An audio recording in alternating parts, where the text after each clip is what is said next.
Assalamualaikum warahmatullahi wabarakatuh. Waalaikumsalam warahmatullahi wabarakatuh. Halo semua people. Jadi, saya Kailah Quratul Aini Ramadhani, siswa kelas 11 SMA Plus Darussalam Ciamis.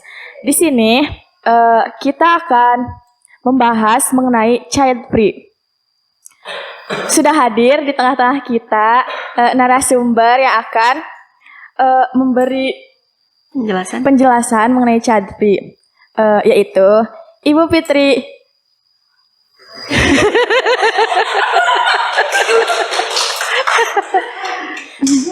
Gimana Ibu kabarnya? Baik, alhamdulillah sehat. Gimana Kaila? Alhamdulillah sehat. Puasanya lancar? Alhamdulillah lancar sih Mas. Ibu masih puasa, masih full? Alhamdulillah. Nah, jadi child free itu sempat menjadi istilah populer usai seorang penulis Gita Savitri mengungkapkan bahwa ia dan suaminya itu memutuskan untuk child free. Istilah child free memang belum begitu dikenal dan dipahami oleh masyarakat luas. Namun, usai Gita Savitri membahas child free, istilah ini tuh mulai kayak tenar gitu, populer di Twitter juga sempat jadi trending gitu. Nah, jadi child free ini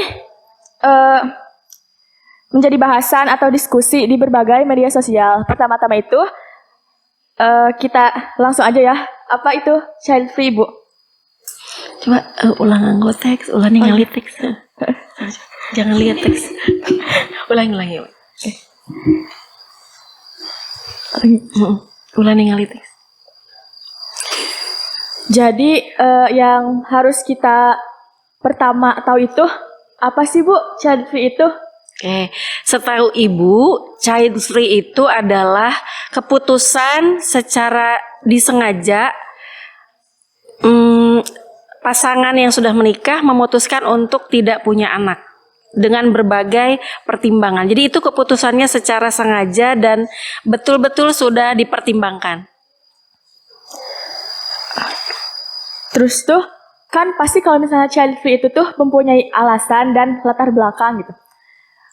Jadi apa sih alasan dan latar belakang yang kayak pasangan ini tuh memutuskan untuk gak punya anak gitu? Setidaknya ada 3 alasan ya kenapa terjadi fenomena child free zaman sekarang di era Gen Z. Yang pertama, karena kekhawatiran yang tinggi. Jadi rupanya Gen Z ini punya kecemasan yang tinggi, punya kekhawatiran yang tinggi, punya ketakutan yang tinggi, takut banget gitu. Takut tidak bisa jadi orang tua, takut kalau punya anak nanti akan jadi beban, menghalangi karirnya, takut tidak akan jadi pasangan yang bahagia, takut cepat tua, takut tidak awet muda dan sebagainya. Jadi nomor satunya itu ketakutan, kecemasan, dan kekhawatiran. Itu menjadi alasan utama keputusan child free. Yang kedua adalah rupanya ini merupakan efek kegagalan pola asuh. Jadi pasangan yang memutuskan untuk child free disinyalir, didiagnosa mengalami kegagalan pola asuh. Jadi waktu kecilnya mungkin dia menjadi anak yang korban salah asuh begitu. Jadi ada banyak trauma mungkin ketika masa kecil, sehingga ketika sudah dewasa, ketika sudah besar, dia memutuskan untuk tidak mau punya anak. Karena takut nanti anak yang saya lahirkan akan memiliki trauma-trauma yang sama atau bahkan lebih buruk dari yang dia alami waktu kecil. Itu yang kedua. Yang ketiga, mungkin keputusan yang bulat setelah menyikapi keadaan dunia yang sudah sesak oleh penduduk dunia gitu ya, banyaknya populasi manusia di dunia ini sehingga mereka berkeputusan untuk sudah tidak menambah populasi begitu. Jadi itu yang Ibu tahu alasannya. Tapi kalau misalnya menurut Ibu sendiri gitu, gimana sih kayak tanggapan Ibu mengenai pasangan yang memutuskan untuk child free? Oke. Menurut Ibu setiap orang punya kebebasan untuk berkeputusan ya, untuk memutuskan segala sesuatu secara independen gitu. Kita menghargai keputusan orang lain dan setiap orang bebas ya, berhak menentukan prinsip dalam hidupnya. Jadi ya mangga-mangga wae, terserah sih, suka-suka dia ya. Mau nggak punya anak, mau punya anak, terserah dia. Tapi bagi ibu segala sesuatu pasti ada plus minusnya. Yang punya anak ada plus minusnya, yang berkeputusan child free tidak punya anak pasti juga ada plus minusnya. Yang anaknya satu ada plus minusnya, yang anaknya banyak tunji rendai gitu ya. 7 dalam 7 tahun pernikahan anaknya 7 juga sama punya plus minusnya. Itu jadi ibu mah secara pribadi menghargai keputusan setiap pasangan untuk mau atau tidak punya anak. Itu hak dia. Tapi ibu pernah nggak kayak lihat contoh secara nyata gitu di sekitar rumah ibu atau teman ibu gitu yang memutuskan untuk tidak mempunyai anak? Ya, ibu punya teman yang memang dia child free. Semenjak menikah, dia memutuskan untuk tidak punya anak. Karena yang mereka kejar itu karir, keseimbangan kebahagiaan, keseimbangan finansial, keseimbangan harta, dan pencapaian-pencapaian. Sehingga memang bagi teman ibu itu, punya anak itu dirasa beban. Dengan punya anak, target dia untuk punya pencapaian karir akan terhambat. Jadi mending gak punya anak sih, kata teman ibu begitu. Tapi memang faktanya teman ibu lebih melesat karirnya dibanding teman-teman ibu yang punya anak. Memang kita direpotkan kalau punya anak dan agak ya tergantung juga sih, tapi kebanyakan memang yang tidak punya anak karirnya lebih cepat karena fokus dia ke karir. Mungkin dengan tidak punya anak, ya dia lebih fokus mengejar karirnya. Mobilnya lebih keren, mobilnya lebih banyak, rumahnya lebih besar, lebih hebat, hartanya lebih wah. Tapi memang ya begitu, tidak punya anak. Kita bisa tahulah ya karakter orang yang punya anak dan tidak punya anak beda loh Kai, beda. Orang dewasa yang punya anak, orang dewasa yang tidak punya anak beda karakternya. Mungkin kalian juga bisa membedakan ya. Orang yang punya anak tuh secara alami, secara natural kepribadiannya matang Kai. Dia terbiasa mendahulukan kepentingan anak. Jadi egonya tuh agak turun. Ada banyak hal yang harus dia dahulukan dibanding kepentingannya sendiri. Yang punya anak tuh punya tipe orang yang legowo, lebih bisa mengalah. Tapi yang belum punya anak atau tidak punya anak atau tidak ingin punya anak lebih merkedeweng Kai. Jadi saya ingin mewujudkan kepentingan saya. Saya ingin mencapai capaian hidup saya. Jadi kurang begitu legowo, kurang begitu mementingkan orang lain. Jadi lebih mendahulukan kepentingannya. Itu yang ibu lihat. Tapi tadi dengan pernyataan teman ibu yang menganggap bahwa anak itu beban gitu, itu gimana sih tanggapan ibu pas tahu kalau misalnya teman ibu tuh memberi pernyataan kalau misalnya anak itu adalah beban orang tua gitu? Sekali lagi ibu menghargai privasi orang ya, menghargai setiap keputusan orang dalam hidupnya. Bagi ibu ya punya anak itu sebuah anugerah, sebuah rezeki yang luar biasa, sebuah ibarat kita diberikan mandat besar, kita harus menjaganya sekuat tenaga, kita berkewajiban merawatnya dan sebagainya. Nah, ketika ada orang yang tidak punya anak, ya ibu mah menghargai sih. Ibu itu keputusannya, tapi dalam beberapa hal ibu menyayangkan gitu. Bukankah potensinya, kecerdasannya, kepribadiannya yang baik itu harus diteruskan. Alangkah lebih baiknya dia punya anak sehingga ada penerus karakter baiknya, penerus ilmunya yang luas, penerus segala macam kebaikan-kebaikan yang ada di diri orang itu kan rasanya lebih enak, lebih baik untuk diteruskan gitu daripada stuck cuma di dia aja gitu. Jadi ibu menyayangkan orang-orang yang hanya fokus capai tujuan hidupnya sementara dia bersikeras tidak punya anak, sungguh menyayangkan gitu. Terus kan kita sering dengar kan peribahasa yang katanya tuh banyak anak tuh banyak rezeki gitu. Bagi ibu mah banyak anak banyak sesehen ya Kaila ya. Itu tuh bagaimana pandangan Islam mengenai peribahasa banyak anak banyak rezeki itu?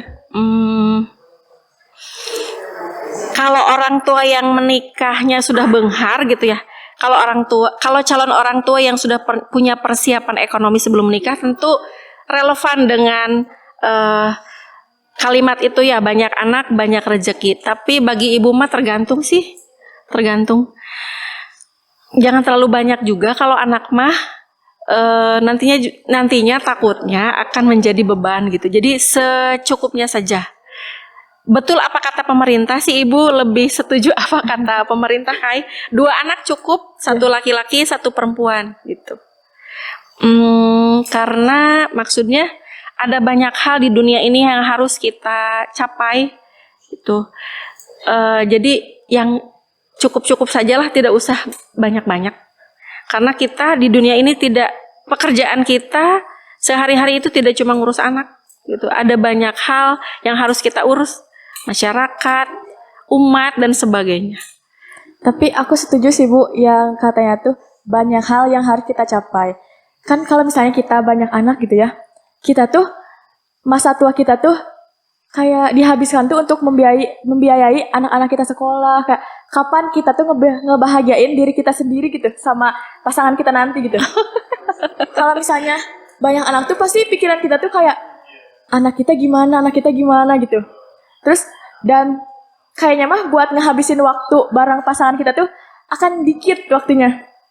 Soalnya waktu kita itu dihabiskan untuk yaitu mengurusi anak dan memikirkan anak. Tapi di sisi lain, kalau ibu setuju dengan pendapatnya Kaila, tapi di sisi lain setiap anak itu memberikan kita kebahagiaan loh Kai. Jadi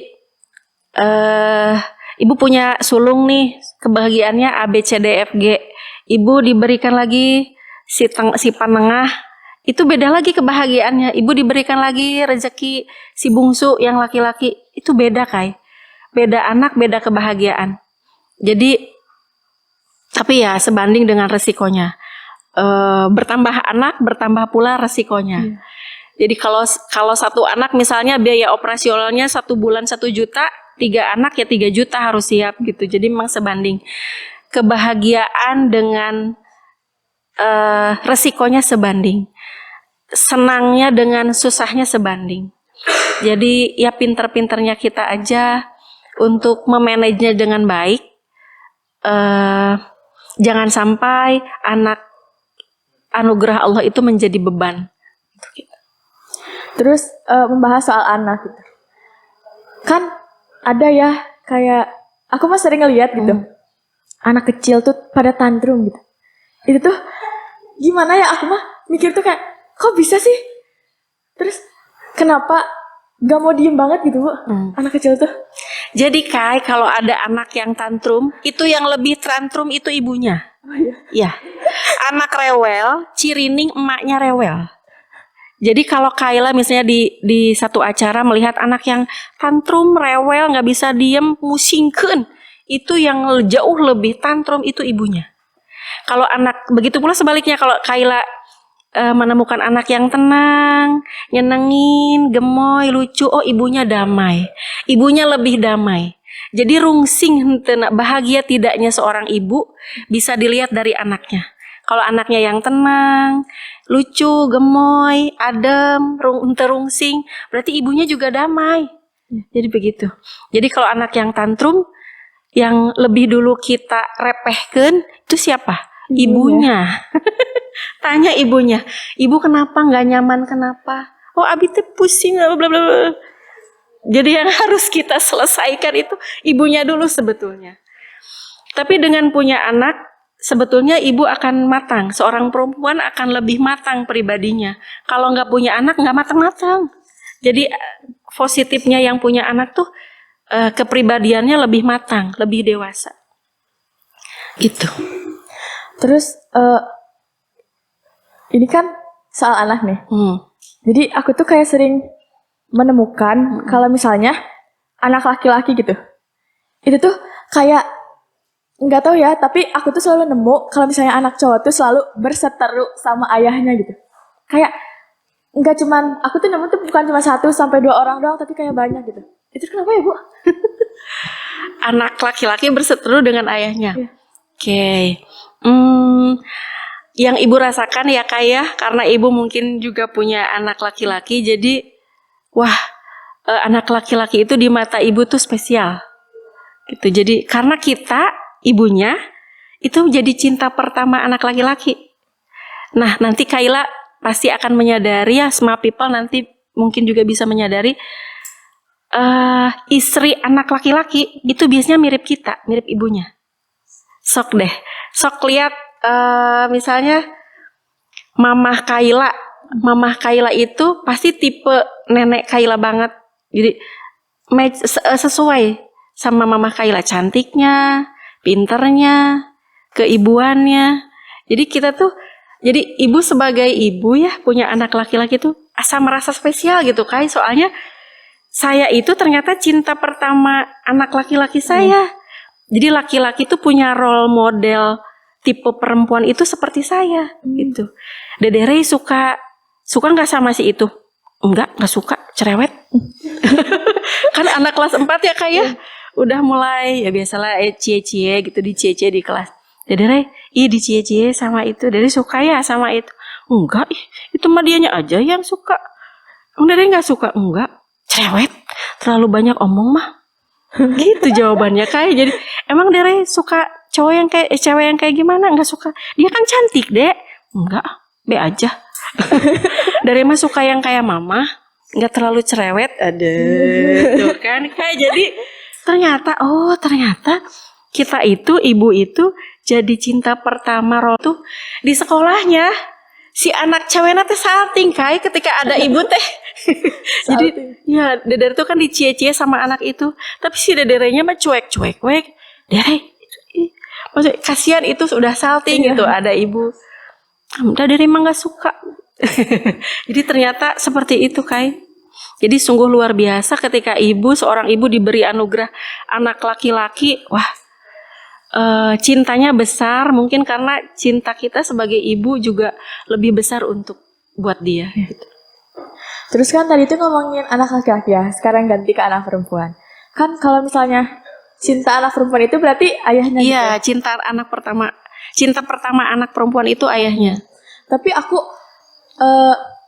temen aku gitu, bukan cuma 1-2 orang doang yang ngomong gini, tapi dia tuh selalu ngomong kayak, aku mah, kan katanya tuh aku pernah dengar juga ya, nanti tuh suami kita tuh bakal mirip sama ayah kita gitu. Iya. Tapi ada nih temen aku tuh ngomong gini, aku udah gak mau punya suami yang kayak aku, cina gitu. Oh, itu berarti menunjukkan ayahnya gagal. Telah gagal mendidik anak perempuan ya Kai. Jadi pada umumnya rata-rata, kalau pada umumnya kan 60% ya. Rata-rata anak perempuan itu nanti jodohnya atau calon suaminya itu pasti mirip ayahnya. Gantengna, pinterna, berehana, dermawannya dan sebagainya pasti meniru ayahnya. Abi hoyong siga ayah. Kalau nyari suami saya mau yang seperti ayah. Nah kalau ketika anak perempuan berkeputusan, suami saya nggak mau kayak ayah, berarti ayahnya gagal. Berarti ayahnya gagal. Itu ciri nih ayahnya sudah gagal membranding dirinya. Peran ayahnya tidak maksimal buat anak perempuan itu.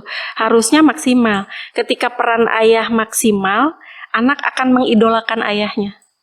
Itu. Jadi seorang ayah yang berhasil, ayah yang calon ahli surga adalah ayah yang ketika anaknya bilang, tidak ada laki-laki terbaik di dunia ini kecuali ayah saya. Nah, itu berarti laki-laki yang sukses. Itu menurut ibu. Ya. Terus nih, kan ibu punya anak ya. Kan nanti tuh anak-anak ibu tuh bakal nikah gitu.